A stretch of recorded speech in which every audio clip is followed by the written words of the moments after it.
When the lawyer lifted the last page of Charles Stevens's will, Ella's father stopped pretending not to watch her. Nicholas had already received the clock shop on Central Avenue in Charles's old house. Madison had been given a generous share of the savings. Lisa, Charles's second wife, had her own protected share and enough cash to keep her secure. Ella sat at the far end of the conference table with her hands folded around a paper cup of water. She was the only grandchild in the room. She'd spent more time with Charles than anyone there, but her name hadn't been mentioned once. The lawyer cleared his throat. To my granddaughter, Ella Stevens, I leave the wall-mounted regulator clock from the back room of Stevens Clock and Watch Repair. For a second, nobody spoke. Then Nicholas leaned back in his chair. That old thing? The lawyer looked down at the page. That is the item specified. Madison glanced at her husband, Hunter. He lowered his eyes, but not before Ella saw the small smile he tried to hide. Lisa adjusted the strap of her purse. She wasn't smiling. She looked relieved, which hurt in a different way. Until that moment, she'd been worried Charles might have left Ella something that reduced her own portion. Nicholas rubbed the side of his jaw. Well, that's something, I guess. Ella looked at him. What does that mean? It means it's not even worth the nail it hangs on. Hunter gave a quiet laugh. Madison touched his arm. Don't. What? Hunter said. Nick said it. Nicholas turned toward Ella as though he were trying to help. Your grandfather probably thought you'd want a keepsake. You know how he was about clocks. Ella knew exactly how Charles had been about clocks. A clock wasn't decoration to him. It was a promise that small things, handled carefully, could keep doing their job long after people lost patience with them. But the regulator hadn't worked in years. It had hung in the rear workroom above a cabinet of mainsprings and old watch crystals. Its walnut case had gone dull. The brass pendulum was spotted with age. The hands had stopped at 8 minutes past 4, sometime before Charles's heart condition grew serious. Ella had asked him about it once. He'd looked up from a pocket watch and said, "That one's waiting." For what? For somebody to pay attention. At the lawyer's table, Ella reached for the copy of the will. Does it say anything else? No, the lawyer said. Only the clock. Nicholas watched her face. He'd expected tears or anger, or some question about why he'd been given the building where she'd grown up, while she received something that didn't run. He was ready to explain that businesses belonged with people who understood money. The fact that his hardware store was $85,000 in debt didn't enter the explanation he had prepared. Ella didn't give him the chance. I'll take it. Madison's eyebrows lifted. Right now? As soon as I can get it down. You don't have to, Nicholas said. I'm clearing the back room anyway. Most of that stuff is going to donation or the dump. That clock isn't. It's heavy, Ella. I know. There could be bugs in the case. I know. Hunter looked at Nicholas. If she wants it, let her haul it. Lisa pushed her chair back. Can we finish first? The lawyer continued through the routine language. Ella listened, but the words passed without settling. Funeral expenses, personal effects, remaining accounts, the family house, the shop property. Each item went somewhere sensible, according to everyone in the room. Only the broken clock had gone to her. Charles had died at 71 in the autumn of 2025. The will reading happened on the final afternoon of that year because Hunter had a real estate conference the following week, and Nicholas said the shop couldn't remain in limbo. That was how the family handled grief when there was property involved. They found a date that worked for business. Ella was 26 by then. She should have been old enough not to feel like the quiet person at the edge of the family photograph. Still, as she followed the others into the cold parking lot, she felt exactly that way. Madison and Hunter walked ahead, discussing whether the savings should stay invested. Lisa stood beside her car and searched through her purse for her keys. Nicholas caught up with Ella near the sidewalk. You all right? She looked at him. You knew what was in the will. I knew most of it. How long? A few months, and you didn't tell me. It wasn't my place. That answer came easily to him. Nicholas had spent years finding places where responsibility didn't belong to him. When Ella was growing up, he'd moved from one plan to another. A landscaping company, a vending machine route, a partnership selling refurbished boat motors. Every venture began with printed business cards and ended with late notices on the kitchen counter. After Ella's parents divorced in 2004, Nicholas kept telling everyone the disruption was temporary. Ella would stay with Charles for a week, then 2 weeks, then most afternoons and half the weekends. Charles never announced that he was raising her. He simply made room. At Stephen's clock and watch repair, he kept a wooden stool beside his bench. Ella did homework there while clocks ticked on every wall. When she got hungry, he made cheese sandwiches on waxed paper in the little back room. He cut them into uneven squares because he was careful with gears and careless with bread. He taught her not to touch a watch movement with bare fingers. He taught her the smell of machine oil and old wood. He showed her how to sort screws on a white cloth so one wouldn't roll into a floor crack. Every piece has somewhere it belongs, he'd tell her. What if you don't know where? Then you don't throw it away. You wait until you understand it. Nicholas came through the shop when he needed cash, advice, or a place to complain. He loved his father, though not in a way that made either man comfortable. Charles asked practical questions. Nicholas heard criticism in them. How much do you owe? I've got it handled. When is the rent due? I said, I've got it handled. Then why are you asking me? Their conversations often ended with Nicholas leaving through the front door too hard. 5 minutes later, Charles would check the door frame as if the wood were the thing that had suffered. Madison handled Charles differently. She visited on birthdays and brought gifts that photographed well. She wanted him to close the shop, sell the building, and move somewhere with a golf course and a dining room. Charles always thanked her. Then he went back to work. Ella never had to persuade him to be himself. That was part of what tied them together. Even after she finished school and found a bookkeeping job at a medical supply office, she still stopped by the shop twice a week. She brought coffee for Charles and iced tea for Jonathan Quinn, the apprentice Charles had begun training in 2015. Jonathan had been patient in the way Charles respected. He didn't pretend to know things. He asked once, listened closely, then tried with his own hands.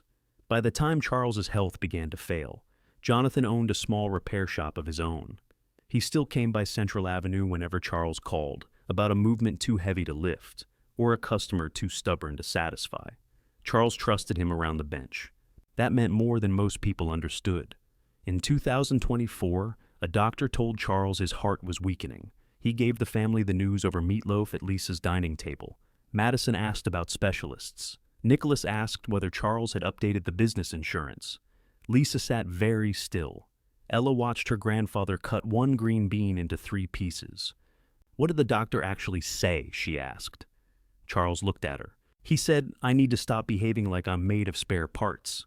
Nobody laughed. After dinner, Ella followed him onto the back porch. He lowered himself into a metal chair and waited for his breathing to settle. You could slow down, she said. I have slowed down. You opened the shop at 6 this morning. I used to open at 5:30. She gave him a look. Charles smiled, but only for a moment. You worried about me? Yes. Good. Means you're paying attention. He reached into his shirt pocket and took out the shop key he always carried. He turned it between his fingers, then put it away again. There are things a person can't settle by writing names on a page, he said. Ella waited. He looked through the porch screen toward the dark yard. Your father thinks owning something is the same as being able to keep it. Madison thinks value is whatever another person envies. They weren't born thinking that way. Life worked on them some. What are you trying to tell me? That people can love you and still make a mess near you? She leaned against the railing. That sounds like something you should tell them. I have. They thought I was talking about each other. He smiled again, and this time she did too. Ella assumed he was worried about the shop. She believed he wanted Nicholas and Madison to stop circling it before he was gone. If there was more behind his words, Charles didn't say. She didn't know about Central Row Holdings. She didn't know Charles had quietly formed the company in 2010, or that it owned an 8-unit apartment building at 214 Spring Street. She didn't know he'd asked Allison Herrera to manage it 2 years later. She had no reason to imagine that rent checks from people she'd never met had been building a protected future with her name attached. Only Charles and Allison knew the whole plan. By the time the will was read, Charles had carried the secret for 15 years. Ella carried only what she could see. Her grandfather was gone. Her father had the shop. The family had divided the money. She had a dead clock. Nicholas stood with her outside the lawyer's office, waiting for her to answer. Are you all right? He asked again. No.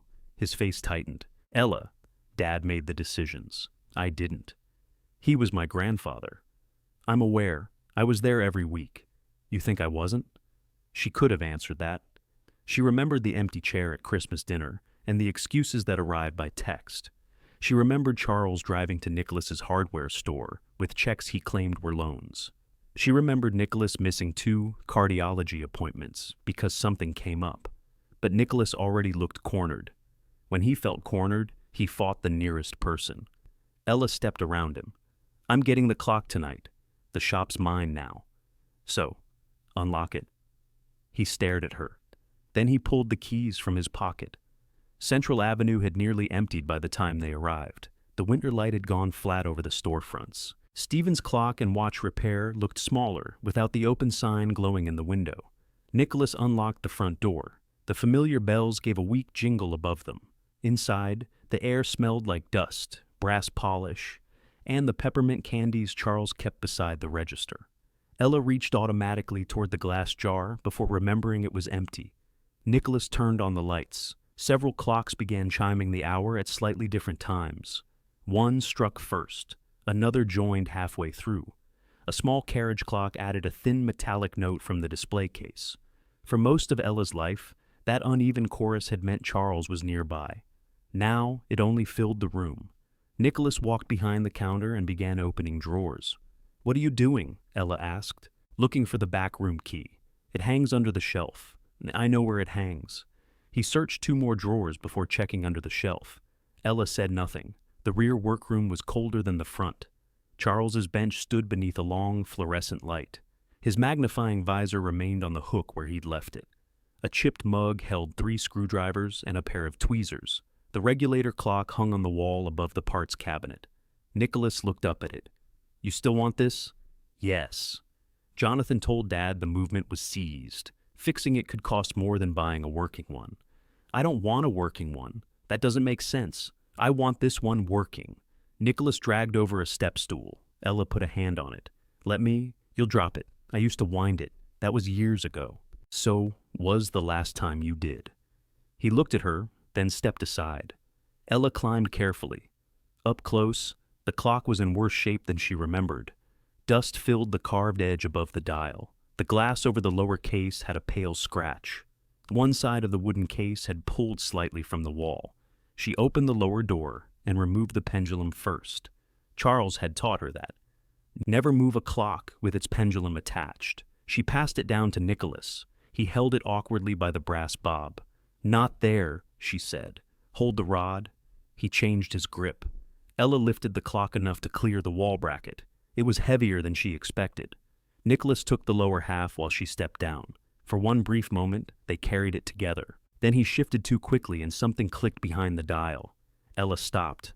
What was that? Wood settling. No, it came from the face. Nicholas tilted the clock toward the light.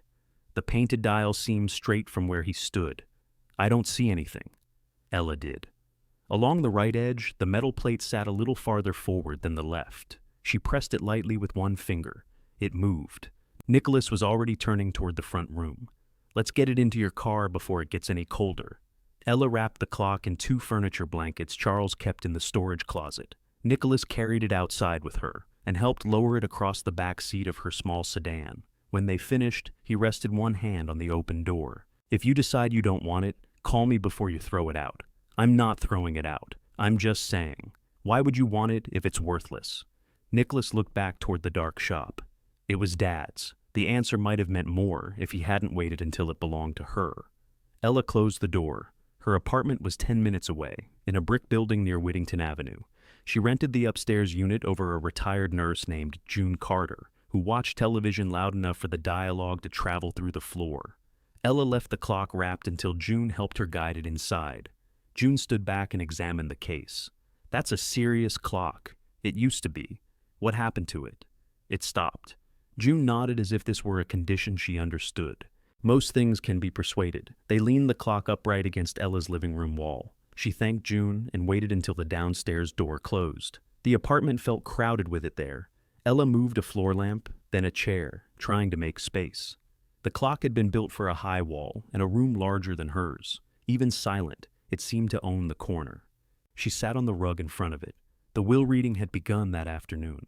By the time she removed the blankets and found a clean cloth, the year had less than an hour left. She wiped dust from the glass. She cleaned the carved top and the narrow ledge below the dial. When she touched the right side of the clock face, the metal shifted again. This time, a small screw dropped onto the rug. Ella picked it up. The head was scratched. Someone had removed it before and put it back by hand. She took out her phone and called Jonathan. He answered on the fourth ring. "Ella, did I wake you? It's not midnight. Some people sleep before midnight. Not clockmakers. What's wrong?" She looked at the regulator. "I brought Grandpa's clock home." There was a pause. "Your dad let you take it?" "It was left to me." Another pause, longer this time. "That's all he left you?" Ella didn't answer. Jonathan understood. "I'm sorry," he said. "The face is loose." "Loose? How?" "One side moves. A screw fell out." "Don't pull it." "I wasn't going to." "You were thinking about it." She almost smiled. "Maybe. I can look at it tomorrow. The shop's closed. My shop isn't. It's New Year's Day. Clocks don't care." Ella set the phone on speaker and leaned closer. The dial plate had slipped forward enough to cast a thin shadow inside the case. "Jonathan, there's something behind it. Don't force it. I'm not." She angled the floor lamp toward the opening. At first, she saw only dark wood. Then the clock gave a quiet wooden pop. The upper edge of the dial fell forward. Ella caught it with both hands. Behind the face was a shallow space that shouldn't have been there. A folded paper rested inside it, pressed flat against the backboard. She stared at the few typed words visible along the crease. "Apartment lease." Below that was a name she'd never heard before. Central Row Holdings. Ella read it twice. "Central Row Holdings," she said. Jonathan's voice changed. "Can you see the rest?" "Not without moving the paper." "Then leave it where it is. It's already right there. And the dial is hanging by the other screws. If it drops, it could tear whatever's behind it." Ella kept one hand beneath the metal face. "What do I do?" "Take pictures first. Every angle you can get." She photographed the fallen screw on the rug, the tilted dial, and the folded paper inside the shallow recess. Then she took a wider picture, showing the whole clock against her living room wall. "Now, find something soft," Jonathan said. "A towel, a shirt, anything." She folded a dish towel into a thick pad and rested it between the dial and the wooden case. It kept the metal from pulling farther forward. Outside, someone set off the first firework of the new year. The sound cracked between the apartment buildings. June's television went quiet downstairs, then came back louder. "I can be there in 20 minutes, Jonathan said. Ella looked at the time on her phone. It was 2 minutes after midnight. "You have to open tomorrow. I said I'd look at it." "No, you said I could bring it to your shop." That was before the face fell off. It didn't fall off. Ella. She understood what he was offering. He'd get dressed, drive across town, carry the clock down her narrow stairs, and spend the first hours of the year protecting whatever Charles had hidden. She also understood why she didn't want him there yet. Once that paper came out, something would change. She didn't know whether it would be large or foolish, but it had been put behind the face on purpose. Charles had covered it with screws. He'd trusted the clock to hold it. Ella needed to decide what she was doing before anybody else decided for her. "Tomorrow morning," she said, "at your shop." "You're sure?" "Yes. Don't call your father." She hadn't planned to, but the warning made her sit straighter. "Why would I?" "Because he owns the old shop now, and that clock came out of it tonight. The clock is mine." "I know." "Keep it that simple until we know what the paper is." Ella looked at the words through the narrow opening. "Do you recognize the company?" "No." "What about Spring Street?" "You can see an address?" "Part of one. 214 Spring Street." Jonathan went quiet. "Do you know it?" she asked. "I know where Spring Street is, that's all." It wasn't quite all. Jonathan had driven Charles through that part of town several times, usually when the older man claimed he needed lunch from a diner that wasn't close to either shop. Charles sometimes asked him to slow down near the older brick buildings. Jonathan had assumed he was watching traffic or looking at storefront clocks. Now he wondered what else Charles had been watching. "I'll be at the shop by 8, he said. "Bring the screw in something it can't fall out of." Ella found a small envelope in her desk. She placed the screw inside, sealed it, and wrote the time on the front. That was the first choice she made after the will. She didn't call Nicholas. She didn't tell Madison. She didn't send a photograph to Lisa or ask the family lawyer whether a folded paper inside a clock belonged to the person who inherited the clock. She made a record, she protected what she'd found. Then she stayed beside it. Ella slept on the couch with the living room lamp on. At 7:30, June helped her carry the regulator downstairs. The dial was still supported by the folded towel. They moved slowly, one step at a time. "You find something in there?" June asked. "Maybe. Good something? I don't know yet." June tightened her grip beneath the case. "Then don't name it before you meet it."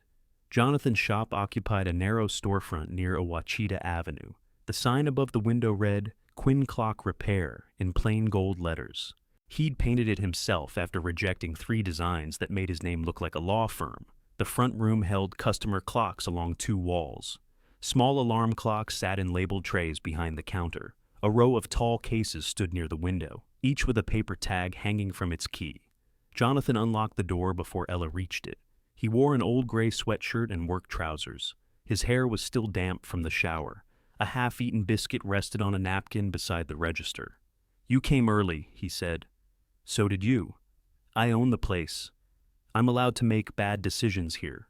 He took the lower end of the clock while Ella held the top. Together they carried it through the front room and placed it on a padded bench in the workshop. Jonathan had obligations waiting for him. A brass carriage clock had to be finished before noon for a customer leaving town. A church office was expecting an estimate on a tower clock controller. 3 voicemail messages blinked on the phone. He listened to each message before touching Charles's regulator. Ella stood with her coat still on. "You said 8, and it's 7:52. There's a paper behind the dial. It'll still be there after I return a phone call." She watched him call the church secretary and explain that he needed another day. His voice was calm. He didn't use Charles's clock as an excuse. He only said the inspection had taken longer than expected. When he hung up, Ella said, "You learned that from Grandpa." "Learned what?" "How to disappoint people so they thank you." He said a true delivery date costs less than an apology. Jonathan removed his sweatshirt and hung it on a chair. Underneath, he wore a dark work shirt with the sleeves already rolled. "Show me the screw." Ella gave him the envelope. He poured the screw onto a white cloth and examined it through a magnifier. "This isn't original." "How can you tell?" "The head's wrong. It's also newer than the other 3. "How much newer?" "I can't date a screw by looking at it."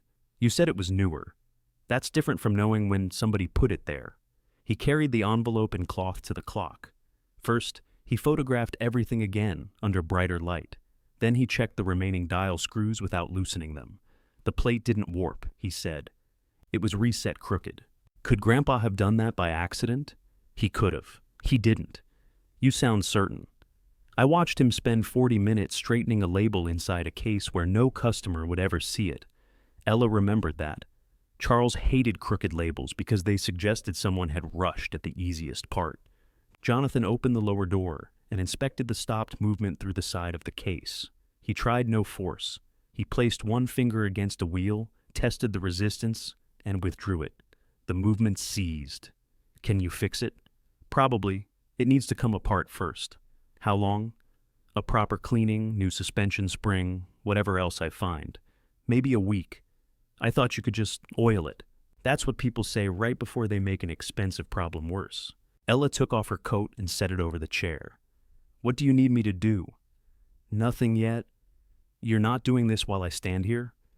Jonathan looked at the crowded bench behind him. Clear that corner. Put the tools in the shallow drawer, tags facing up.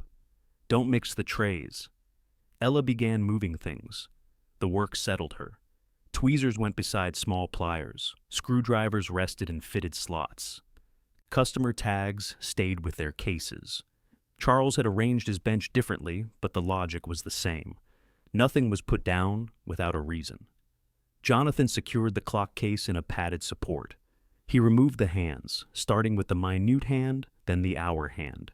Each piece went into its own tray. When he reached for the first dial screw, Ella moved beside him. Ready? He asked. No. Good answer. He loosened the lower left screw. The upper left came next. He supported the dial while removing the last screw on the right. The metal face lifted away. Behind it, Charles had cut a neat, rectangular recess into the wooden board. The edges were smooth and sealed. The space was too precise to be damaged and too shallow to serve any part of the clock. Jonathan held the dial beneath the bench light. "This was made for paper," he said. Ella saw 4 faint pencil marks on the wood. Charles had used them to square the recess before cutting it. One mark extended a little too far, then had been sanded down. The folded document rested inside with a smaller piece of paper tucked behind it. Jonathan reached for clean cotton gloves. "Why gloves?" Ella asked. "Because you're going to want the paper to look the way it looked when we found it." That answer told her he was taking the discovery seriously. He lifted the folded document and placed it on the cleared bench. Then he removed the smaller paper. It was a note, folded once. Ella recognized the cream stationery from Charles's desk. He used it for repair estimates when a customer wanted something more formal than a carbon copy. Her name wasn't on the outside. Jonathan moved back. "You open it." Ella put on the second pair of gloves. The first document was an apartment lease dated March of 2015. It covered a 1-bedroom unit at 214 Spring Street. The tenant's name was Audrey Lane. The landlord was Central Row Holdings, a limited liability company. A line at the bottom listed Allison Herrera as property manager. Ella read the name aloud. Jonathan looked over her shoulder. "Your grandfather's friend Allison? How many Allison Herreras do you think he knew?" "I'm not guessing today." Ella checked every page. The lease had expired years ago. Charles's name appeared nowhere on it. There was no reference to Stephen's clock and watch repair, no signature she recognized, and no explanation for why an old apartment contract had been sealed behind the clock face. She unfolded the smaller note. Charles had written one sentence. "Ask Allison what the clock has always kept safe." Jonathan leaned closer. "That's his handwriting," he said. Ella knew it too. Charles made his capital A with a narrow top. The last letter of a word often dropped below the line when he was tired. She turned the note over. The back was blank. "What does it mean?" Jonathan asked. "I don't know." "Did he ever talk to you about an apartment building?" "No." "Did Allison?" "No." Jonathan picked up the lease and examined the signatures. Allison signed as manager, so she knew this company, at least in 2015. Ella took out her phone. She found the Arkansas Business Registry and typed in the name. The search returned one active company. Central Row Holdings had been formed in 2010. Its mailing address wasn't the building on Spring Street. It was a post office box Ella didn't recognize. The registered agent was a small local office service. No familiar family name appeared on the first screen.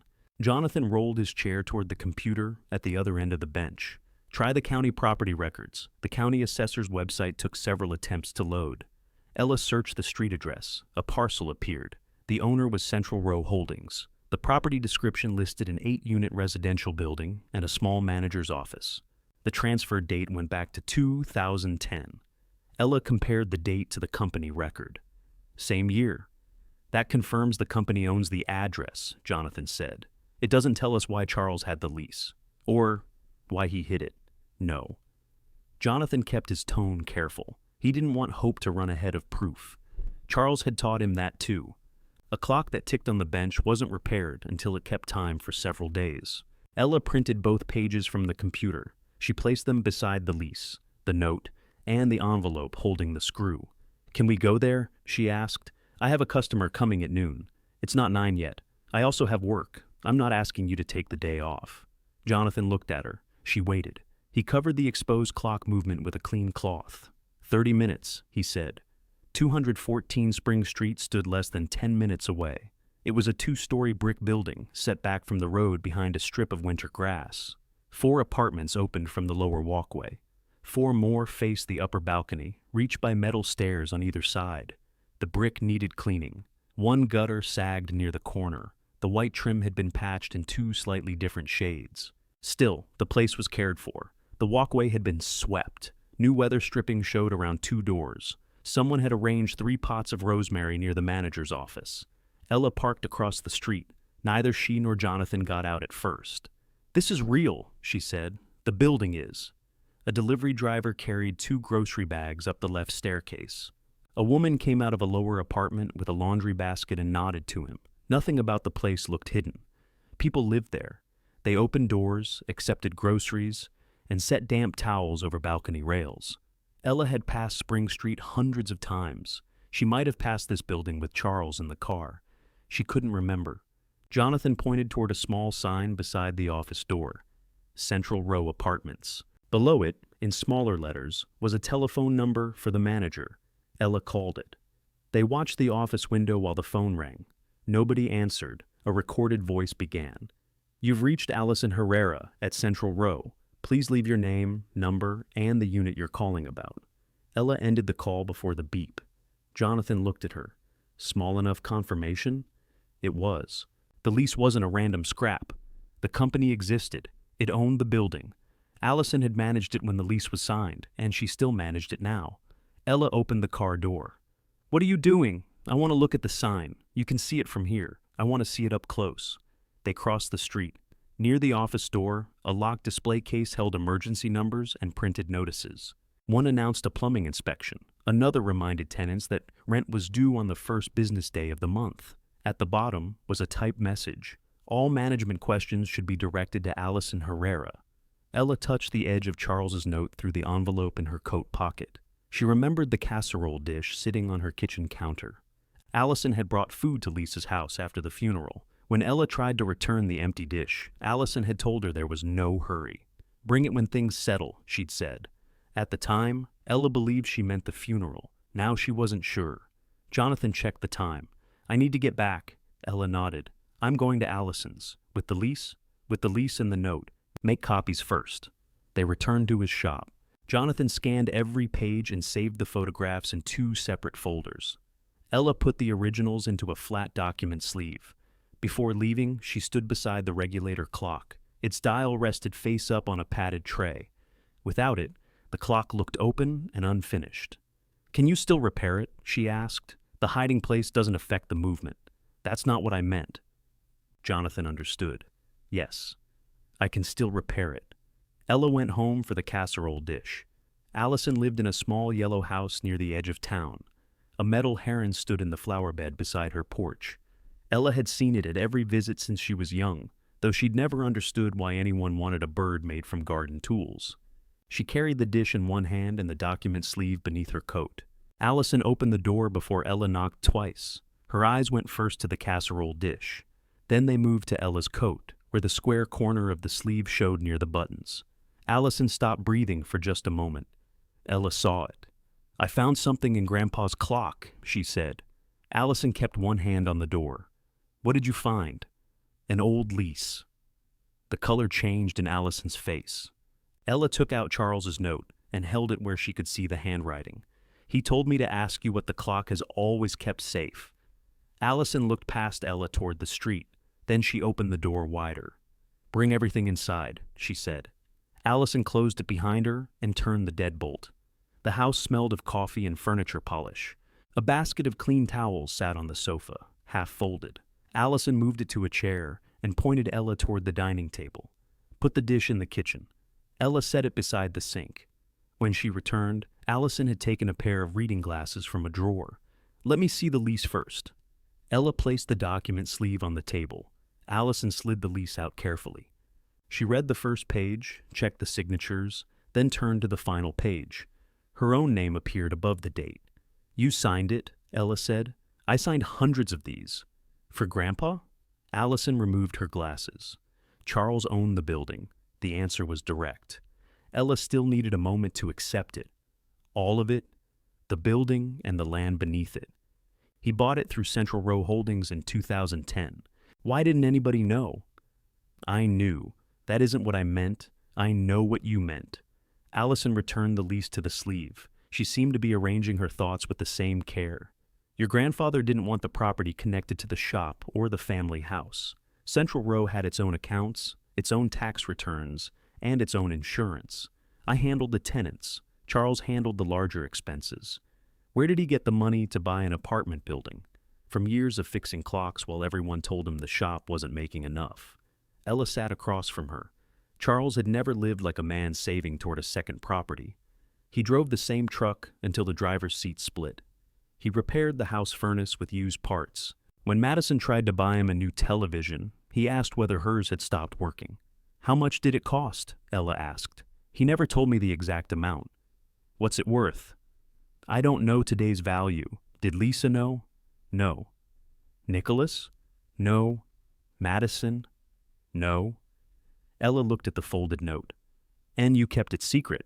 I managed a building. I didn't advertise a client's business. He was your friend. Yes, that's different. It became different. Allison's phone rang from the kitchen. She glanced toward it but didn't move. What did he ask you to do? Ella said. The ringing stopped. In 2023, Charles came here with that clock note already written. He sat where you're sitting. He told me he'd put a leash somewhere his family wouldn't look. Inside the clock. He didn't tell me where inside it. What exactly did he say?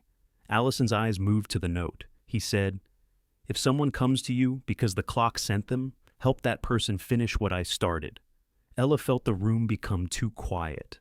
Someone? That was his word. He didn't say me? Not that day. Did you ask who? Of course I did. What did he say?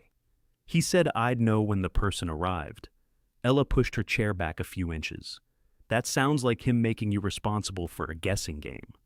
I told him the same thing. What was his answer? That he wasn't asking me to guess. He was asking me to wait. Allison's phone rang again. This time she stood. I need to answer. That number only calls twice when something's wrong. She picked up in the kitchen. Central Row, this is Allison. Ella heard a woman speaking quickly through the phone. Slow down, Carol. Where is the water coming from? Allison reached for a pen. Is it running down the wall or dripping from the ceiling? She wrote an apartment number on the back of an envelope. Move anything plugged in. Don't touch the outlet. I'm on my way. She hung up and took a ring of keys from a hook beside the refrigerator. Pipe? Ella asked. Maybe. There's water in the downstairs hallway. I'll come. You don't have to. I know. Allison studied her for a second, then grabbed a canvas tool bag from the coat closet. Follow me. Don't block the rear drive. At Central Row, a woman in slippers waited outside apartment 2 with a bath towel over one shoulder. Water had spread across the concrete walkway and collected near the bottom stair. It started by the light, Carol said. I heard it before I saw it. Allison went inside. Ella followed. The apartment was warm and smelled like cinnamon air freshener. 2 lamps had been unplugged and placed on the kitchen counter. Water ran in a narrow line down the wall near the living room window. Allison touched the damp drywall. This isn't a supply pipe. It's coming from above. She stepped back outside and looked up at the balcony. A man from the apartment overhead leaned over the railing. My washing machine's off, he said. Did you run it this morning? 1 load. Allison climbed the stairs. Ella went with her. They found water beneath the washing machine, where a drain hose had worked loose from the wall connection. The machine had emptied part of its cycle onto the floor. Allison shut off both valves. Get every towel you've got, she told the tenant. We need to dry this before it finds another way down. For the next 40 minutes, Ella carried wet towels to the bathtub, while Allison called a plumber. Carol stayed downstairs moving books and framed photographs away from the damp wall. Nobody treated the leak like an investment problem. It was Carol's living room. It was a ceiling that needed drying before mold started. It was a plumber charging a holiday rate and a washing machine that couldn't be used until the drain was secured. When the plumber arrived, Allison met him beside the office. You're charging double? She asked. Holiday call. You were already 3 streets away. It's still a holiday. Then charge me time and a half. The plumber looked toward the upper apartment. Charles always paid the invoice. Charles isn't here. The man's expression softened. I heard. I'm sorry. Thank you. Time and a half. He sighed. All right. Allison unlocked the manager's office. The room held a metal desk, 2 filing cabinets, a small refrigerator, and a wall calendar still turned to December. A shelf near the ceiling carried spare smoke detectors and boxes of air filters. Ella remained by the door. Come in, Allison said. You're already wet. A dark wooden drawer had been built beneath the desk. It didn't match the metal frame. A small brass lock sat at its center. Ella noticed Allison looking at it. What's in there? Something Charles left. The rest of the answer? Maybe. You haven't opened it? No. Why not? He told me not to. The plumber called from the hallway before Ella could ask more. Allison locked the office again and went upstairs. Ella stood beneath the balcony while he replaced the drain connection. She watched water drip from the edge of a towel Carol had pushed against her wall. The building didn't feel like a hidden fortune. It felt like 8 front doors, each with someone's shoes beside it. One had a folding chair near the entrance. Another had a wind chime made from old silverware. A delivery menu was held to an upstairs door with a magnet shaped like a strawberry. Charles had known these details. He must have known which units had weak faucets and which tenants paid on Fridays. He'd been carrying that life alongside the shop, yet he'd never mentioned it to Ella. When the plumber finished, Allison wrote a check from the Central Row account. He looked at it. Still good? It was good last week. I heard about Charles. The company didn't die with him. The words landed hard enough that Ella looked at her. Allison handed over the check. Deposit it Tuesday. After he left, Carol came outside. Will the wall have to come down? Not all of it, Allison said. I'll bring a moisture meter tomorrow. If the insulation's wet, we'll open a section. How much mess? I won't know until I check. Carol nodded, worried but satisfied that somebody had answered. Ella helped Allison roll the wet towels into a plastic tub. What happens to this place now? She asked. That's one of the things we need to find out. You said the company didn't die with him. It didn't. A company is separate from a person. Then who owns it now? Allison pressed the lid onto the tub. Charles believed that was settled. Do you know how? I know where he said the papers would be. In that drawer. Yes. Then why didn't he give you the key? He did. Allison touched the ring in her coat pocket. Ella waited. I was supposed to open it with the person who brought the note, Allison said. But before we do that, I want to make sure the records Charles relied on are still where he left them. What records? The company bank account, property tax records, insurance. If anything changed after his death, we need to know before we open a drawer and start believing paper. Ella thought of Jonathan saying nearly the same thing about a clock ticking on the bench. What do we do first? We go to the bank. The bank lobby was nearly empty. A plastic sign near the entrance wished customers a happy new year. One teller worked behind the counter, while another sorted deposit slips. Allison asked for the business account representative. A woman named Janice came from a side office and greeted Allison by name. Then she recognized Ella. I'm so sorry about Charles, she said. He was always kind to us. Thank you, Ella said. Allison placed the Central Row checkbook on the desk. I need to confirm the operating account is still active and that my signing authority hasn't changed. Janice glanced at Ella. And she is? She's with me. I can only discuss the account with an authorized signer, then discuss it with me. Ella stayed in the chair but turned slightly away while Janice checked the computer. The account was active. Regular rent deposits had been made. Automatic payments for insurance and utilities were still clearing. Janice lowered her voice. We do need updated documents because Mr. Stevens is listed as the company's controlling member. I expected that. Do you have succession paperwork? Not with me. Until we have it, you can keep handling normal expenses. Anything unusual may need review. What counts as unusual? A large withdrawal, change of signer, property sale, or loan request. Allison nodded. Ella spoke before Janice could close the file. Can you tell us whether anyone else asked about the company after Charles died? Janice looked at Allison. You can answer her, Allison said. No one has contacted us through the account, Janice said. That's all I can confirm. It wasn't much, but it meant Nicholas and Madison hadn't found the company through the bank. Not yet. Outside, Allison put the checkbook into her bag. We'll open the drawer tomorrow morning, she said. Why tomorrow? Because I have to check Carol's wall again, and you need to bring Jonathan. Why Jonathan? Charles trusted him with the clock. If those papers ever have to be explained, I want someone else who saw where the first clue came from. Ella agreed. She drove home with the lease and note still inside her coat. Lisa's car was parked beside the curb. She stood beneath the apartment awning, holding a paper shopping bag. Her hair had been flattened by the damp air. When Ella pulled in, Lisa gave a small wave. I brought some of your grandfather's things, she said. Ella unlocked the upstairs door. Lisa entered and set the bag on the kitchen counter. Inside were 2 work shirts, a leather belt, and Charles's peppermint jar from the shop. I thought you might want these. Thank you. Lisa looked toward the empty place where the clock had rested the night before. You took it somewhere? Jonathan's repairing it. That may cost a lot. I'll handle it. Lisa ran one finger along the rim of the peppermint jar. Janice from the bank called me this morning. Ella said nothing. She was checking an address for some estate paperwork. She mentioned you'd been in asking about Spring Street. I didn't ask her about an address. She said you were there with Allison. That's different. Lisa folded her gloves together. Did you find something in the clock? The question was too exact to soften. Ella closed the kitchen drawer she'd been holding open. What makes you think there was something to find? Charles didn't do things without a reason. Everybody seemed sure the clock was junk yesterday. I never called it junk. You didn't object. Lisa looked tired then, not guilty. She had spent months fearing that illness would leave her without enough. Charles had kept accounts she didn't understand, and secrets she'd learned not to ask about. I'm not trying to take anything from you, she said. What are you trying to do? Make sure nothing changes what the will gave me. I don't know enough to answer that. Then let the estate lawyers see whatever you found. No. Lisa's mouth tightened. Ella, hidden papers can cause trouble. They were hidden in something Charles left to me. That doesn't mean everything inside it belongs to you. Maybe not. The answer unsettled Lisa more than an argument would have. Ella walked her to the door. Lisa paused on the landing. Will you tell your father?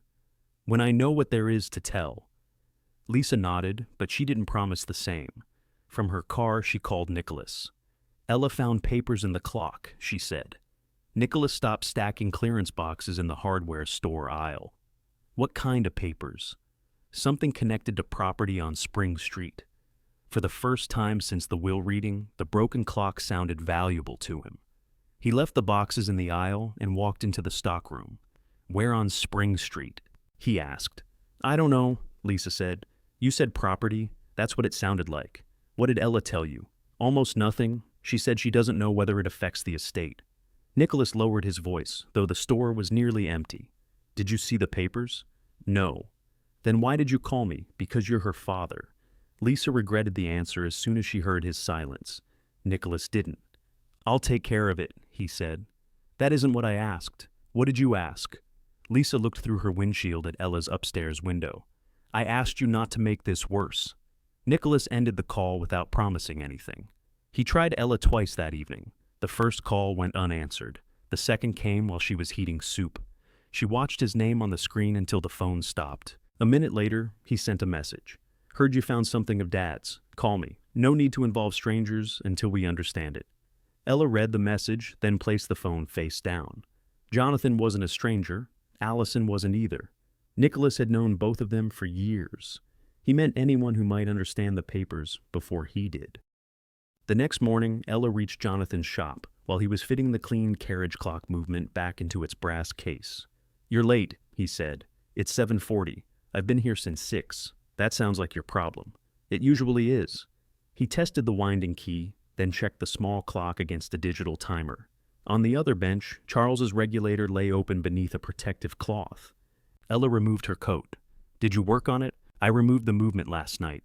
The oil had turned to paste in 2 pivot holes. One bushing is worn through. Is that bad? It's fixable. Jonathan showed her the movement under the bench light. Without the dial and case, it looked smaller than the clock deserved. Brass wheels sat between 2 rectangular plates. Dust had gathered around the winding arbor. Charles worked on this before, he said. How can you tell? He replaced one bushing and left the other. That means he knew the wear was uneven. Why didn't he finish? Maybe his hands were bothering him. Maybe his heart was worse. Maybe stopping the movement made it safer to hide paper behind the dial. Ella looked at him. You think he stopped it on purpose? I think we shouldn't decide yet. He covered the movement again and reached for his coat. Allison waited for them outside Central Row. She'd already checked the damaged wall. A small square of drywall had been removed, and a drying fan hummed inside Carol's apartment. The insulation was wet, Allison said. The repair estimate comes this afternoon. She unlocked the manager's office. Jonathan paused near the door, taking in the filing cabinets and the dark drawer beneath the desk. He built that, he said. You recognize it? Ella asked. I recognize the way he set the corners. Allison closed the blinds. You both need to understand something before I open it. Charles made me promise I'd give what's inside to the person who came with the clock note. He didn't ask me to judge whether that person deserved it. That sounds easy, Jonathan said. It isn't. Charles knew I'd worry. About what? About being the only living person who could say he meant any of it. Ella stood beside the desk. You won't be the only person once we see the papers. If the papers say what he told me they said. Allison removed a small brass key from her ring. She inserted it into the lock and turned.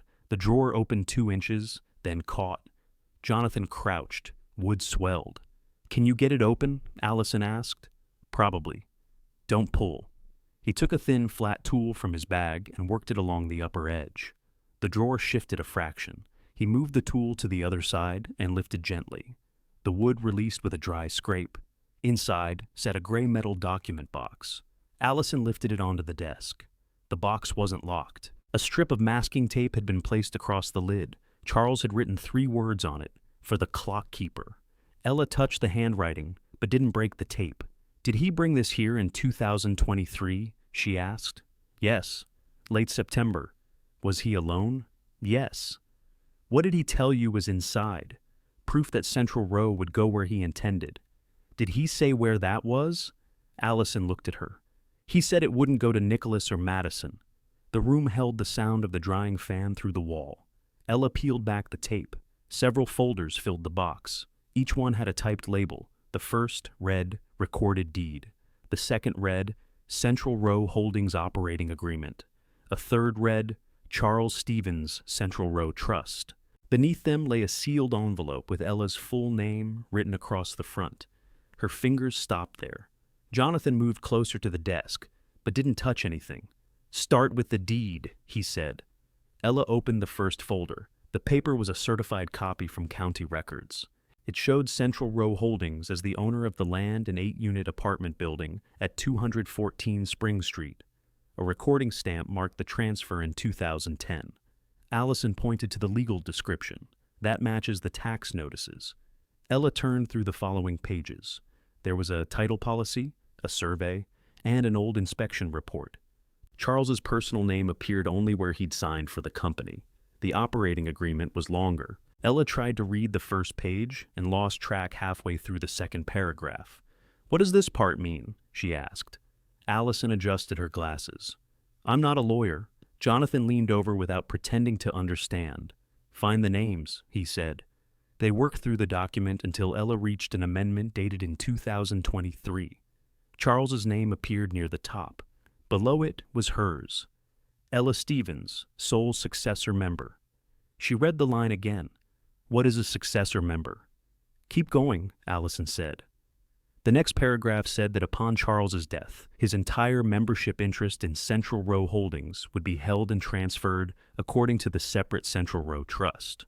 It named no alternate successor. Nicholas and Madison appeared nowhere. Ella sat in the metal desk chair. "My name is in the company agreement." "Yes," Allison said. "Did you know?" "I knew he intended it. I didn't see this document."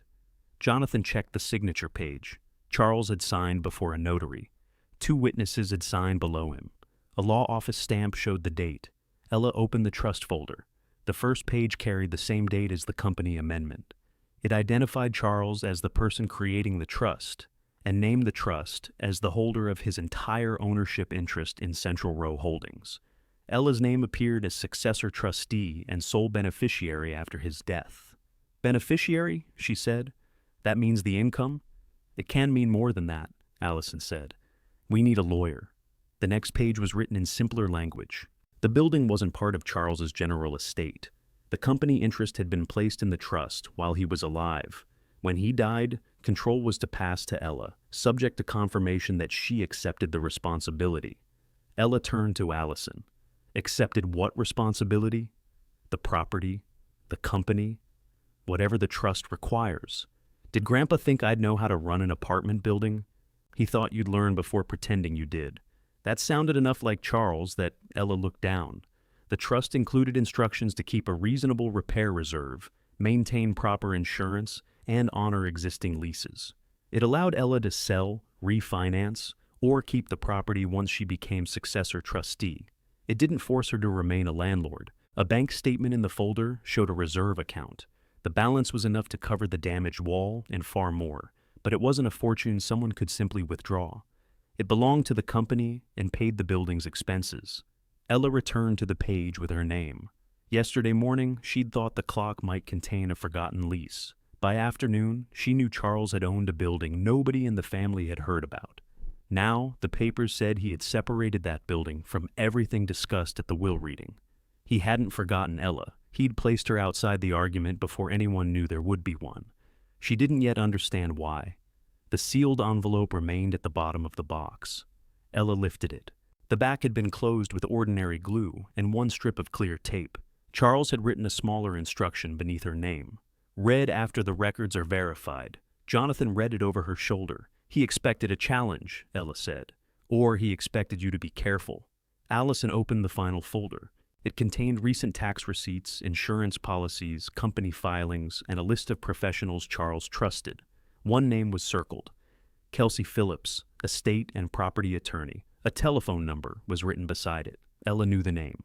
Kelsey had represented a co-worker in a dispute over her mother's house. She hadn't handled Charles's general will, and as far as Ella knew, she had no connection to Nicholas or Madison. Allison tapped the card. Charles told me to call her if there was a problem after he died. Did you? No. Until the clock note appeared, I didn't know whether these papers were meant to be used. Jonathan took photographs of every folder as Ella removed it. Allison wrote the time and date on a sheet from the office printer. All three signed below the list of contents. It wasn't something Charles had specifically ordered. It was something careful people did when they knew others might later disagree about what had been found. A car door closed outside. Allison moved toward the blinds. Nicholas stood beside Ella's sedan. How did he know we were here? Ella asked. Lisa told him. Spring Street, Allison said. There are a lot of buildings on Spring Street, not if he searched the company name. Ella replaced the papers in the box, except for the trust folder and the sealed letter. She slid those into her document sleeve. Nicholas knocked on the office door. Allison didn't open it. Ella, he called. I can see your car. Jonathan looked at her. Your choice? Ella carried the sleeve against her chest and stepped outside. Allison and Jonathan followed. Nicholas glanced at both of them. So, this is a meeting now? We had business, Ella said. What kind? Private. I'm your father. That isn't a kind of business. He looked toward the building, counting the doors without seeming to. Lisa said Dad owned this place.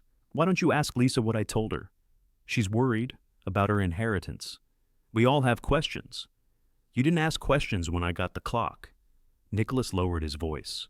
If Dad hid an asset, it may have to go through probate. It wasn't hidden from the county. You know what I mean. I know what you're hoping. His face changed. Jonathan shifted beside the office door. He didn't step between them, but Nicholas noticed he was there. I'm not trying to fight with you, Nicholas said. If this property is tied to the family, we need someone who understands how to handle it. I'm calling a lawyer. Which lawyer? Kelsey Phillips. Nicholas knew enough local names to recognize that she wasn't the lawyer who'd read Charles's will. Before you do that, let me look at the papers. No, I can save you money. No, you don't even know what you found. That's why I'm taking it to someone who does. Nicholas glanced at the damp patch outside Carol's door, and the plumber's van still parked near the rear drive. This place could be a liability. Old wiring, old pipes, tenants who won't leave. If Dad put your name on something, you shouldn't rush into it.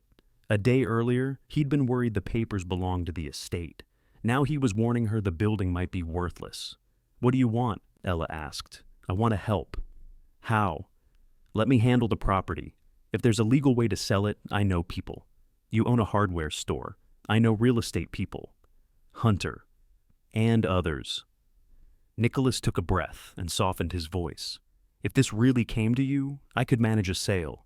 10% for the work, and the rest would be yours. Allison looked at him. 10%? That's between me and my daughter. Ella held the sleeve tighter. You called it a liability 30 seconds ago, which is why you need help. I haven't decided to sell anything. Nicholas stared at the building again. He had already decided what his share could fix. Supplier invoices, the line of credit, the 2 months of payroll he'd been covering with one card while paying another.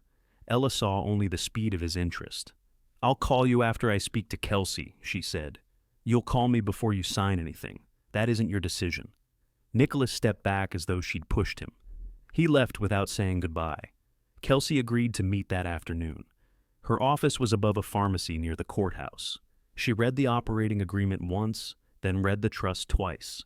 She didn't open Charles's sealed letter. When she finished, she placed both palms flat on her desk. These are copies, correct? The trust folder contains originals. The deed is certified. I'll compare everything with the county records and the state company filings. I'll also check the notary and witness information. Do they look real? They look properly prepared. What does that mean for the will? Kelsey turned the trust toward Ella and pointed to the line naming her. If these documents hold up, the apartment building never entered the probate estate. Charles transferred his company interest into this trust before he died. So, the will didn't leave me the building. No. Ella looked at the papers that had waited inside a locked drawer while her family divided everything else. Kelsey spoke gently. The will left you the clock. The clock led you to property that had already been set aside for you. Ella kept looking at the line. Why would he do it this way? Kelsey closed the folder. That answer won't be in the deed. The letter.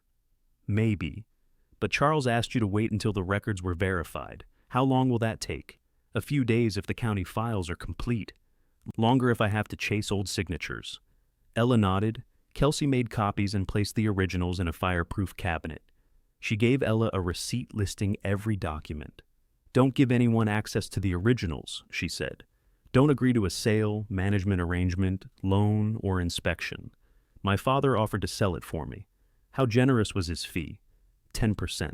Kelsey's expression didn't change, but she wrote something on her legal pad. Did you agree? No. Good. Until I finish checking, you own no certainty. That's different from owning nothing.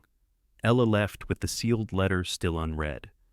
At Jonathan's shop, the regulator movement had been taken down to its separate wheels and plates. Jonathan sat beneath the bench lamp, polishing a pivot with a strip of fine abrasive. Ella placed Kelsey's receipt beside him. She thinks the trust may hold up. May? She has to verify it. Jonathan turned the brass wheel between his fingers. That's what careful people say before they know. I'm getting tired of careful people. I can become reckless if that helps. How? I'll oil the clock without cleaning it. Ella pulled over a stool. Don't. Then careful still has a purpose. He showed her the worn bushing. The hole that should have held the pivot snugly had become slightly oval.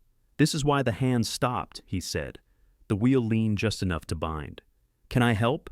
You can cut a new paper gasket for the dial plate. He gave her a sheet of thin acid-free paper and the old gasket as a pattern. Ella traced the shape while Jonathan worked. After a few minutes, he said, Did Nicholas call again? 3 times. You answering? I will. When?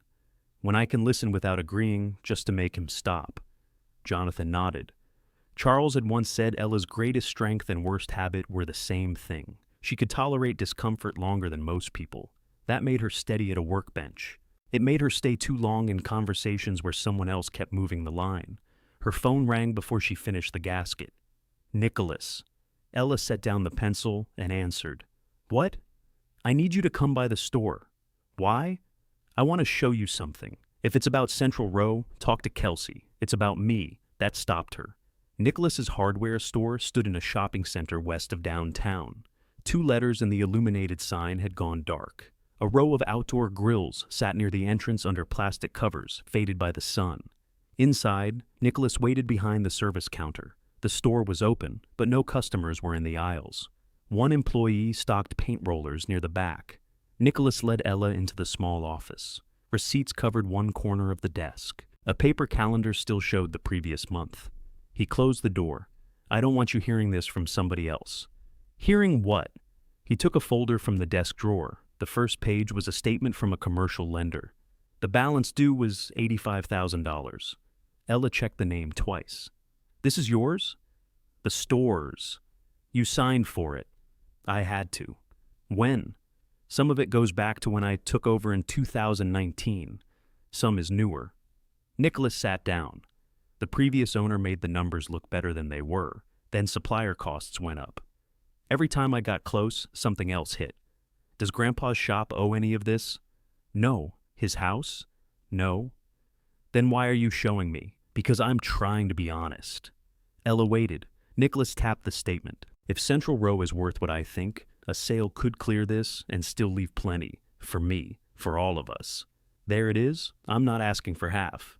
You asked for 10% before you knew what it was worth. I knew it was a building. You offered to protect me from a liability. I was trying not to scare you. You were trying to get me to sign before I understood it.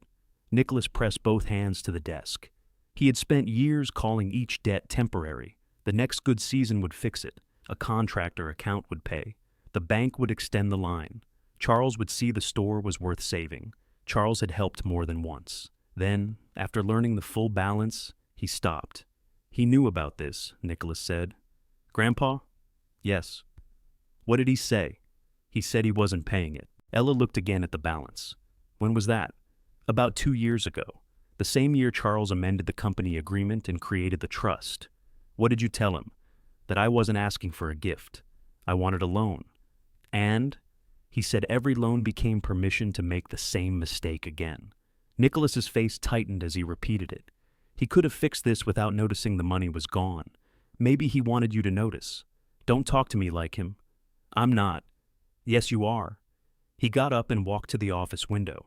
Through the glass, the employee in the next aisle straightened a row of paint trays. If the lender calls the note, I could lose the business, Nicholas said. People work here. This isn't just me wanting a new truck. Ella believed that part.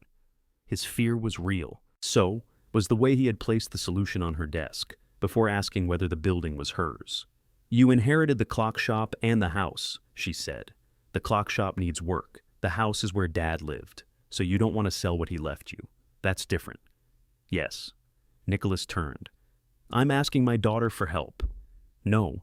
You offered to handle my property for a fee. Now that I know about the debt, you're calling it help. What do you want me to say? The truth would have been good yesterday. I'm telling you now. Because I said no. Ella placed the statement back in the folder. I'm not making a decision until Kelsey finishes. Nicholas looked toward the folder, but didn't pick it up. How long? I don't know. I don't have forever. Neither did Grandpa. She left before he could answer. Madison called that afternoon.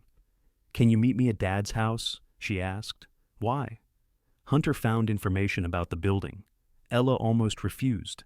Then she remembered Kelsey's advice. A person couldn't understand pressure by avoiding every room where it appeared. Nicholas had changed nothing inside Charles's house yet. His truck filled the driveway, but he wasn't home. Madison and Hunter waited at the dining table with a laptop open between them. Lisa was not there. Hunter turned the screen toward Ella. A map showed the Spring Street parcel outlined in blue. I pulled comparable sales, he said. There's interest in that area. From who? Developers, small investment groups. Did you tell them about Central Row? I asked general questions. Madison gave him a look that said his general questions had been more specific than that. Hunter continued. The building may be worth several $100,000, maybe more, depending on the rents and condition. You don't know the rents. Allison does. Did you call her? No, Madison said quickly. Hunter didn't answer. Ella sat across from them. What do you want? Madison folded her hands. We want to avoid a family fight by selling the building, by finding out what it's worth. I have a lawyer doing that. A lawyer isn't a broker, Hunter said. And you're not my broker. His smile held for half a second, then disappeared. Madison moved the laptop aside. This affects all of us, Ella. Dad gave Nicholas the shop and house. He divided his savings between the rest of us. If he owned another property, it should have been discussed. It was put in a separate trust. So you keep saying, I said it once, to Nicholas. He told me. There it was. Nicholas's honesty lasted until it became inconvenient to keep something private. Madison looked around the dining room. Charles's place at the table was still empty. I spent years hearing how close you were to him, she said. Every family dinner, every holiday. Ella knows this. Ella helped with that. Ella understands the shop. I didn't ask him to compare us. He didn't have to. Everybody else did it for him.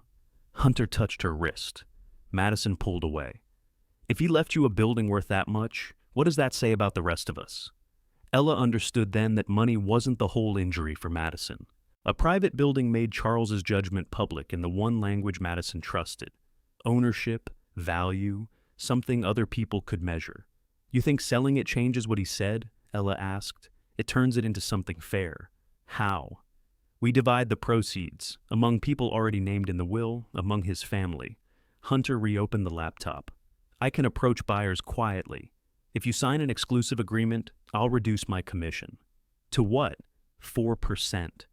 On a property worth several $100,000, his reduced commission would still be more than most people earned in a year. Ella stood. I'm not signing anything. Madison's voice followed her. You always got the part of Dad none of us could reach. Ella turned at the doorway. No, I got the hours nobody else wanted. Madison looked away first. 2 days later, Kelsey called. The county deed matches. The company filing is active. The notary's commission was valid when the trust was signed, and both witnesses have confirmed their signatures. Ella gripped the phone. So, it's real. The documents are authentic.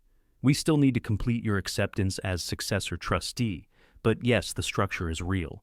Can I read the letter? You can. They met at Kelsey's office with Allison and Jonathan present.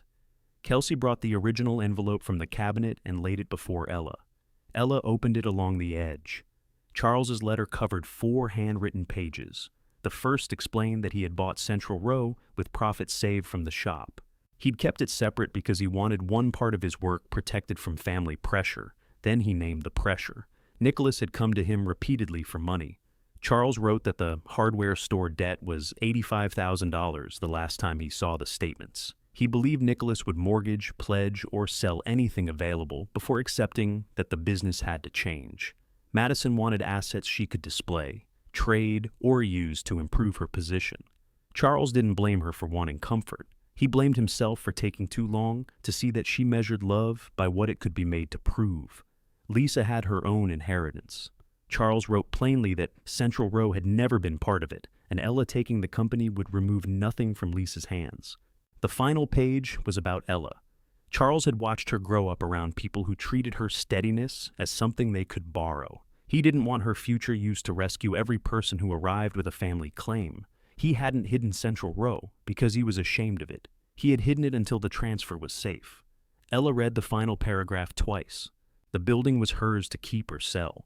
Charles asked only that she look closely before deciding, speak to Allison, and remember that 8 homes were not the same thing as one price. At the bottom, he had written one last line. I left the others what they expected, but I left you what I trusted you to understand. Ella kept her thumb beside the sentence until the ink blurred. Jonathan turned away to give her privacy. Allison folded her glasses and held them in both hands. Kelsey waited. After a while, Ella placed the pages on the desk. He knew the amount of Dad's debt. He saw the statements, Kelsey said, and he knew Hunter would try to sell the building. He expected pressure. That's not the same as knowing exactly what anyone would do. Ella looked at the sealed trust folder. What happens now? If you want to accept the trust, you sign an acceptance as successor trustee. Then we update the company records and the bank authority. And if I don't? The trust document names a professional backup trustee. The property would still be held for your benefit, but someone else would make the decisions. Charles had given her a way to refuse without losing everything. That detail mattered. He hadn't built a trap and called it a gift. I'll accept, she said. Kelsey didn't hand her a pen immediately. You're taking responsibility for an occupied property. That means taxes, insurance, repairs, leases, and fair treatment of the tenants. It also means no one can sell or borrow against the company without your authority once the records are updated. I understand. You understand the sentence. The work will take longer. Allison can teach me. Allison looked at her. I can teach you the building. I can't decide what you want it to become. I'm not asking you to. That was enough for Kelsey. She prepared the acceptance document. Ella signed her name beneath a paragraph, stating that she accepted the duties of successor trustee under the terms Charles had established. Kelsey notarized it, then made certified copies. The next several days were less dramatic than finding a building behind a clock face. They were also what made the discovery usable. Ella went with Kelsey to the county office and watched a clerk pull the recorded deed. The stamped copy matched the one from the locked drawer, including a faint mark near the lower corner, where the original page had fed crookedly through the recorder. The state filing showed Central Row Holdings in good standing.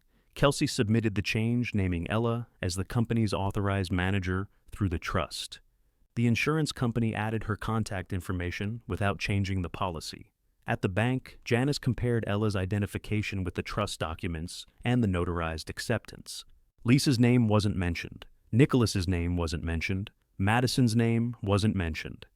Janice removed Charles as the active signer and added Ella beside Allison. You'll both have authority for normal operating expenses, she said. A sale or loan would require trust documentation and Ella's approval. Allison looked at Ella. There's your answer. The operating account held rent money, repair reserves, and security deposits that belonged to tenants. Kelsey made sure Ella understood each category. You can't treat this as personal cash, she said. I wasn't planning to. Many people don't plan to until they see the balance. Ella ordered no debit card for herself. She asked the bank to require 2 approvals for transfers above ordinary repair amounts. Allison noticed. Charles didn't require that. I'm not Charles. No. Allison smiled slightly. You answer faster. They spent an afternoon in the manager's office going through the rent ledger. 7 apartments were occupied. One upstairs unit had been empty since its tenant moved closer to family. The rents were below what newer buildings charged. Central Row made a steady profit because Charles had bought it without a mortgage and kept expenses controlled. Allison showed Ella the maintenance schedule. Roof was replaced 6 years ago. Water heaters are mixed ages. 2 will need replacing soon. The rear stairs need another coat before summer. And Carol's wall? Dry now. The contractor can close it tomorrow. Ella approved the repair from the company account. It was the first decision she made as trustee. Nobody applauded. Carol got her wall back, and the company paid a fair invoice. That was what ownership looked like on an ordinary Thursday. The first sign of Hunter's interference came from a business card. Allison found 3 of them pushed beneath apartment doors. Hunter's photograph appeared in one corner, above the words Property Solutions and Investment Sales. On the back, he'd written, Call to discuss possible relocation payment. Ella read the card at the office desk. Did he speak to anyone? Carol said he knocked yesterday afternoon. He told her the building might be sold for redevelopment. I haven't decided to sell. He didn't say you had. He wanted them to think it. Allison took out her phone. One tenant called me, worried that a new owner would end his lease. Another asked whether she should start looking for somewhere else. Ella called Hunter. He answered cheerfully. Hey, Ella, I was going to call you. Stop contacting the tenants. I gave them information. You gave them your card. They have a right to know there may be a change. There is no change. Not yet. You don't represent me or Central Row. I represent potential interest. In what? The property. It isn't listed. Buyers don't always wait for listings. Ella placed the call on speaker. Allison sat across from her, writing down the time. Who have you contacted? Ella asked. I've made a few quiet inquiries. Give me the names. I can't disclose private conversations. You used my property to start them. Your ownership hasn't been established in court. It doesn't need to be established in court. The trust owns the company. That's Kelsey's opinion. It's also the county record. Hunter's voice lost some of its warmth. You're making this harder than it has to be. No, I'm telling you to stop. What if I bring you a serious offer? I won't consider anything you arrange without my permission. That would be emotional, not financial. Don't contact another tenant. She ended the call. Allison pushed the pad toward her. She had written the date, time, and the main points of the conversation. Keep the cards too, she said. A second call came before lunch. The man introduced himself as Thomas Martinez, a commercial real estate broker. I was given your number by Kelsey Phillips, he said. Ella looked at Allison. What do you need? To tell you that your uncle by marriage approached me about selling Central Row. He isn't my uncle. There was a brief pause. Your aunt's husband, then. He doesn't have authority. That's why I'm calling. Thomas asked to meet at the building. He arrived in a dark sedan and carried a leather folder that had been repaired with black tape near the handle. He didn't resemble Hunter's business card. There was no photograph of him on anything. They sat in the empty upstairs apartment with Kelsey and Allison. The rooms had been cleaned, but not repainted. Afternoon light showed every mark on the walls where furniture had once stood. Thomas opened his folder. Hunter contacted me 4 days ago. He said a family-owned apartment property might become available before probate ended. Central Row isn't in probate, Kelsey said. I know that now. He handed her printed copies of 2 emails. In the first, Hunter described himself as representing family interests connected to the estate. In the second, he asked Thomas to identify developers willing to make a quick offer before the owner retained separate representation. Ella read that line again. He knew I had Kelsey. He knew you were getting advice, Thomas said. He hoped to create an offer before your position was settled. Did you contact buyers? I reviewed the property records first. The title showed Central Row Holdings. Then I checked the company filing and saw it had just been updated through a trust. That didn't match what Hunter told me. So you called Kelsey. Yes, Thomas wasn't there, only as a favor. A legitimate sale could bring him business later. He was clear about that. "If you ever choose to list, I'd like to be considered," he said. "But I won't shop a building for someone who can't sign for it." Kelsey placed the emails in her folder. "Would you confirm how you received these if needed?" "Yes." Thomas had already reviewed Central Row's rent roll, expenses, tax history, and recent sales nearby. With Ella's written permission, he arranged a formal inspection and independent appraisal. The inspection took most of a day. A roofing contractor checked the flashing and gutters. An electrician opened panels in every unit. The appraiser measured the building, photographed the vacant apartment, and compared the rents with similar properties. Ella walked with them. She heard what needed work instead of waiting for a final number. The rear stair rail was sound but below newer height standards. One electrical panel would need replacement within a year. The sagging gutter had damaged a strip of trim. None of it made the building unsafe or unmanageable. A week later, Thomas returned with the report. They met in the manager's office. Jonathan came because he'd been keeping the discovery photographs and wanted to hear what the building meant outside family guesses. Thomas placed the appraisal on the desk. The concluded market value is $740,000. Jonathan stopped turning the clock screw he'd carried in his pocket. Allison sat back. Ella looked first at the number, then at the pages behind it. Income, expenses, comparable buildings, necessary repairs, vacancy assumptions. The value wasn't a promise that someone would pay that amount tomorrow. It was a supported professional opinion of what the property was worth as an operating apartment building. "Clean title?" Ella asked. "Yes." "The deed history is straightforward. No mortgage, no recorded liens, no competing owner." "And the trust?" "Kelsey can answer the legal part. From a transaction standpoint, the company is the titled owner, and you are now the authorized person for that company through the trust."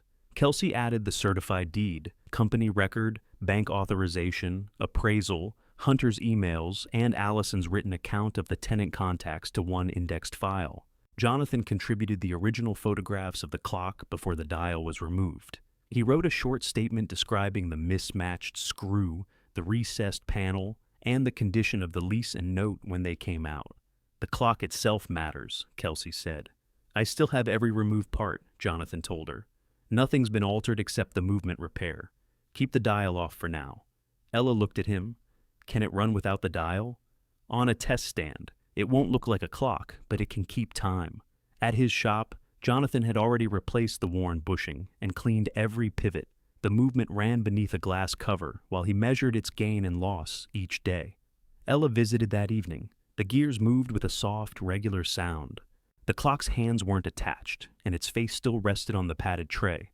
Behind it, the shallow cavity remained visible. Jonathan handed her a fresh timing sheet. "Lost 12 seconds the first day. 4 the second. It gained 1 today. So it's fixed? It's getting there." Ella's phone rang. Kelsey's name appeared on the screen. "I've received a request from the lawyer handling Charles's probate," she said. "Nicholas and Madison want a family meeting at the clock shop. They're claiming the Spring Street property should be brought into the estate. Do they know about the appraisal?" "Not from me. When is the meeting?" "Monday morning." Ella watched the repaired movement turn beneath the glass. "Tell them I'll be there." Monday morning, the open sign was already lit when Ella arrived. Nicholas had arranged 6 folding chairs in front of Charles's workbench. He'd moved the customer clocks from the nearest shelf and cleared a space on the counter for papers and coffee. The shop belonged to him now, and he wanted the room to show it. Madison sat beside Hunter. Lisa had taken the chair nearest the front window. The probate lawyer stood behind the counter with a folder under one arm. Allison waited near the back room door. Jonathan came in behind Ella and locked his own tool case beneath the bench. The regulator clock remained at his shop, with its dial off and the movement still running on the test stand. Kelsey entered last. "Is this a settlement meeting?" she asked. The probate lawyer glanced at Nicholas. "The family asked for an informal discussion before anyone takes further action. Then, nothing said. Here is confidential, unless we all agree that it is." Nicholas spread his hands. "We're family. We shouldn't need rules for talking." Kelsey took the chair beside Ella. Rules help families talk. Nicholas didn't like her tone, but he smiled as if he did. He remained standing while everyone else sat. I called this meeting because Dad's property needs to be handled fairly, he began. We've learned there was an apartment building that wasn't included in the will. An apartment building owned by a company, Kelsey said. Nicholas looked at her. I'd like to finish. Go ahead. He placed one hand on Charles's bench. The gesture bothered Ella more than the words. Charles had never allowed anyone to lean on that section while a movement was open. Nicholas knew it. He'd forgotten because the bench had become furniture to him. We all sat in a lawyer's office and accepted Dad's wishes, he said. Nobody fought over the house, the shop, or the savings. Then a hidden lease showed up in a clock. Ella didn't hide it, Jonathan said. I didn't say she did. You made it sound that way. Nicholas kept his eyes on Ella. She found papers nobody else knew existed. Those papers supposedly remove a valuable property from the estate and give it to one person. Not supposedly, Allison said. Nicholas turned toward her. You're the only person claiming Dad had this plan. The documents claim it. Documents you kept in your office. Because Charles put them there. So you say. Allison sat straighter. Ella touched her arm before she answered. It was the first part of Kelsey's advice.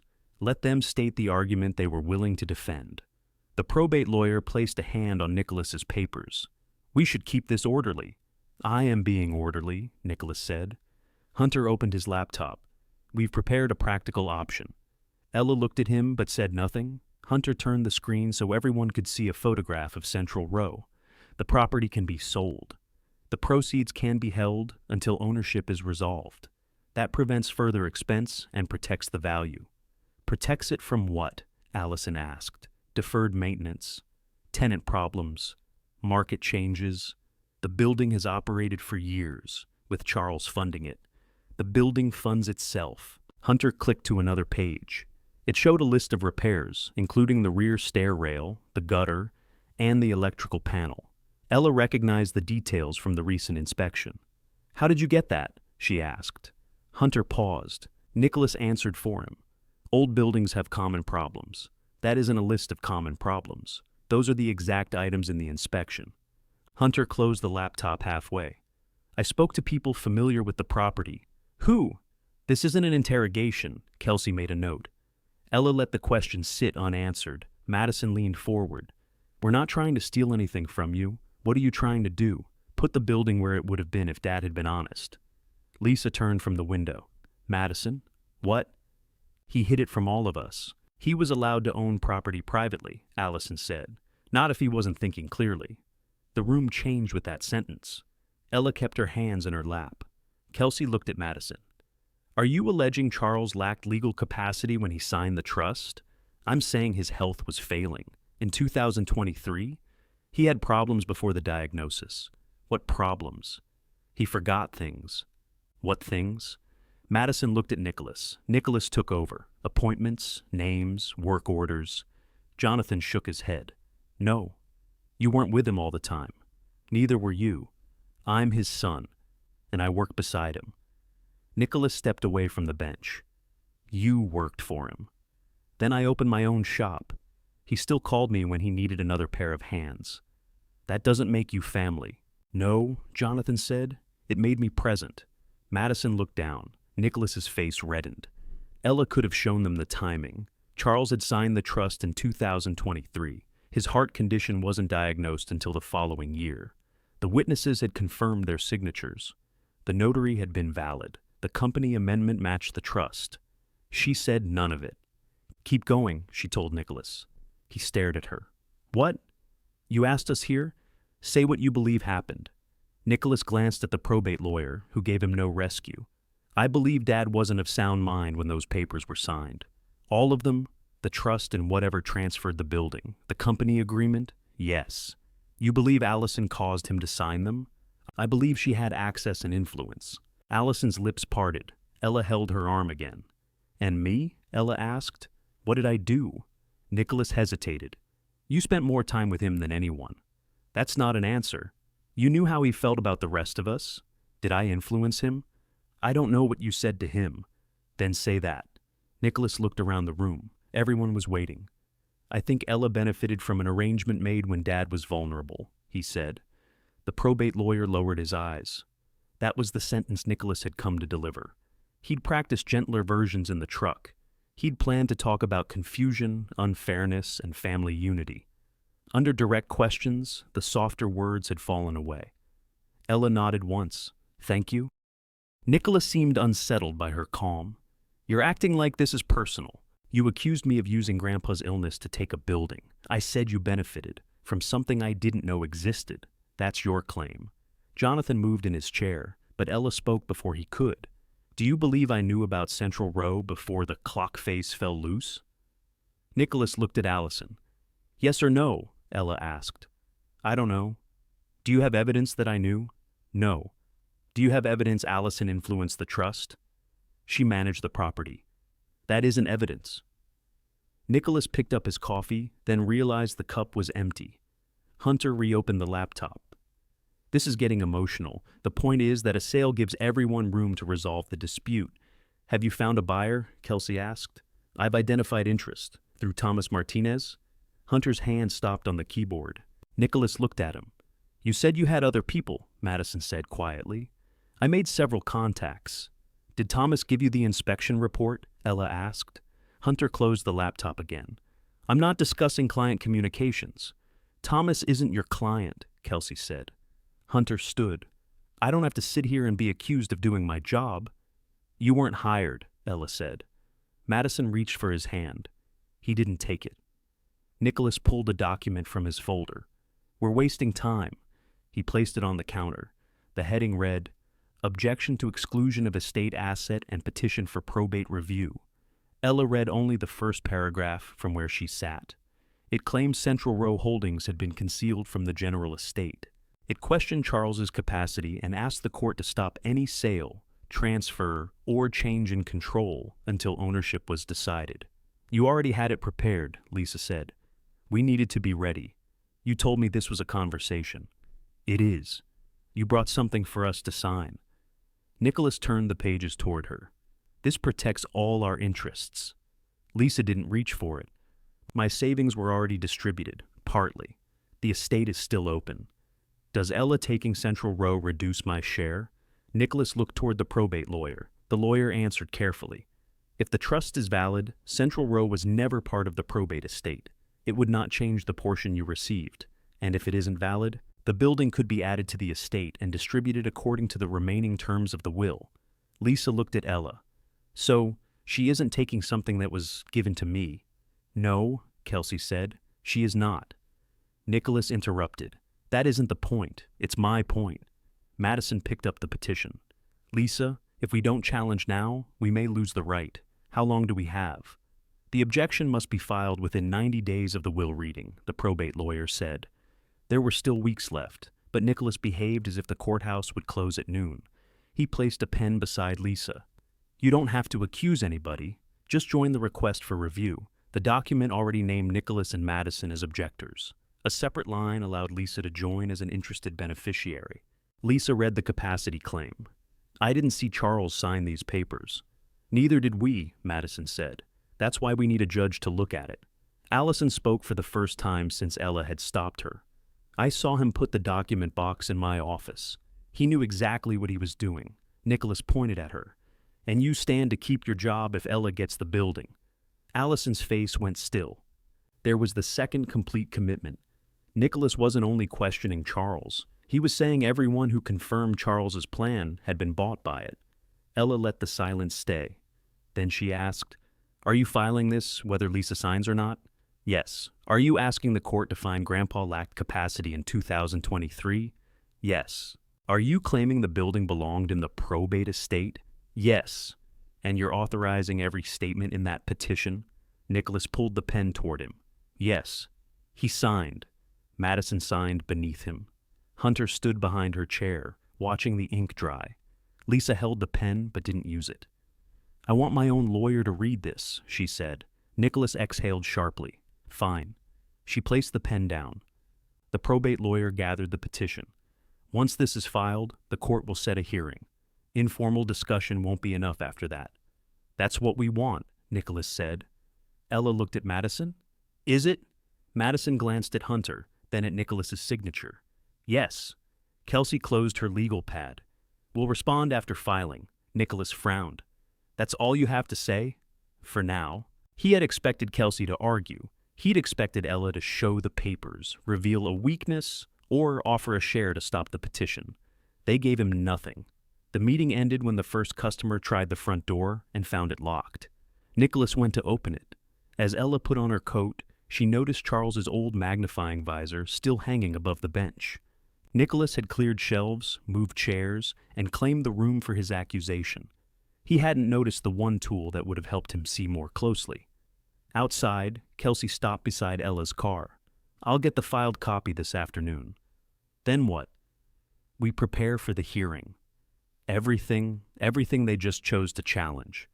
Ella looked through the shop window. Nicholas stood behind the counter, speaking to a customer as though the morning had gone exactly as planned. The proof remained where he couldn't reach it. 3 weeks later, Nicholas entered the probate courtroom, carrying the same folder he'd placed on Charles's bench. Madison and Hunter sat beside him. Lisa took the end seat, leaving a small gap between herself and the others. Ella sat with Kelsey. Allison, Thomas, and Jonathan waited behind them. Jonathan had brought the regulator clock in a padded wooden carrier.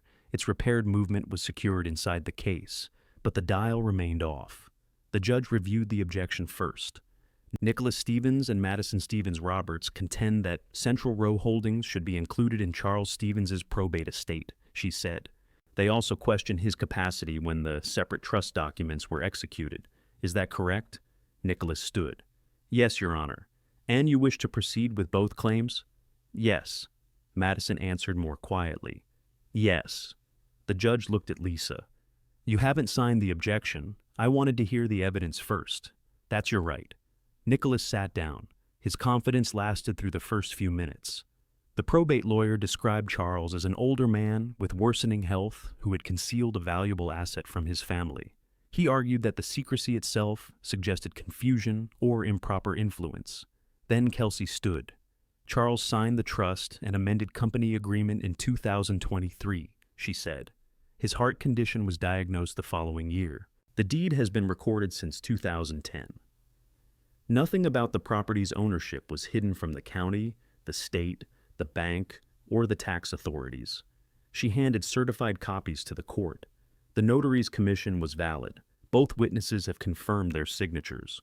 Central Row Holdings remains the recorded owner of the building. The trust has held Charles's company interests since 2023, and Ella Stevens is the named successor trustee and sole beneficiary. The judge turned to Nicholas. Do you have medical evidence that your father lacked capacity in 2023? Nicholas looked at his lawyer. No medical record from that year, the lawyer said. We have family observations. What observations? Madison testified first. She described Charles forgetting a lunch date and calling her twice about the same birthday gift. Under Kelsey's questions, Madison admitted the lunch date had been changed by text. Charles had called twice because Hunter answered the first time and never passed along the message. Nicholas described mistakes on shop work orders. Jonathan was called next. Did Charles make mistakes? Kelsey asked. Yes. Everyone who repairs clocks makes mistakes. Did you observe confusion affecting his business decisions? No. What did you observe in 2023? He reduced his workload. He checked his own writing twice. He asked me to take heavy movements off the wall. He was careful. Kelsey pointed toward the clock carrier. Please show the court what Ella inherited. Jonathan lifted the regulator clock onto an evidence table. Without the dial, the shallow recess was visible behind the movement frame. He explained the mismatched screw, the crooked dial plate, and the folded paper inside. Kelsey held up the lease. The night after the will, her grandfather's clock face fell loose. Behind it was the apartment contract that led Ella to Central Row Holdings. She gave the court the photographs taken before Jonathan removed anything. The document behind the clock wasn't the asset. It was a direction to a living witness. Allison took the witness chair. She described managing Central Row since 2012. She explained the locked drawer, Charles's instructions, and the promise she'd made in 2023. He told me to help whoever the clock sent, she said. Ella came with the lease and his handwritten note. I opened the drawer in front of her and Jonathan. None of us knew what those documents said until that morning. Did Ella know about Central Row before then? Kelsey asked. No. Did you pressure Charles to name her? No. Do you receive any ownership interest under the trust? No. I receive my wages for managing the building. Thomas confirmed the clean title and the appraised value of $740,000. Then Kelsey asked how he'd become involved. Thomas handed over Hunter's emails. He asked me to find a buyer before Ella obtained separate representation, he said. He described himself as representing family interests. The property record showed he had no authority. Hunter's face reddened. I was exploring options, he said from his seat. The judge looked at him. You'll speak through counsel. Lisa leaned toward the probate lawyer. If the trust stands, does it change what Charles left me? No, he whispered. Was the building ever part of my share? No. Lisa stood when the judge called her name. I withdraw any claim I may have, she said. I wanted to know whether Ella was taking something from the estate. She isn't. Nicholas stared at her, but Lisa sat without looking back. Kelsey offered Charles's notarized trust letter last. The judge read it in silence. Nicholas's debt was not proof of ownership. Madison's hurt was not proof of incapacity. Hunter's interest in a commission was not authority to arrange a sale. The judge placed the letter beside the recorded deed. The evidence shows a deliberate plan made while Charles Stevens was legally competent. Central Row Holdings belonged to the separate trust before his death. It is not an asset of the probate estate. Nicholas lowered his head. The objection is dismissed. Ella Stevens's authority as successor trustee remains in effect. No family member other than Ms. Stevens may represent the property for sale, financing, or redevelopment. The consequence was quiet and complete. Nicholas and Madison kept exactly what the will gave them. They received no part of Central Row, and their accusations changed nothing Charles had built. Outside the courtroom, Madison stopped near the stairwell. I really did think he was choosing you over us, she told Ella. He made the trust before the will. I know that now. Ella waited. Madison pressed her lips together. I'm sorry I said you influenced him. Thank you for saying it. Can we fix this? Not today. Madison nodded. It wasn't forgiveness, but it was an honest place to stop. Thomas met Ella at Central Row the following week. A developer was still willing to discuss an offer near the appraised value. Ella walked him through the empty upstairs apartment. Fresh paint covered the old furniture marks. The windows had been resealed.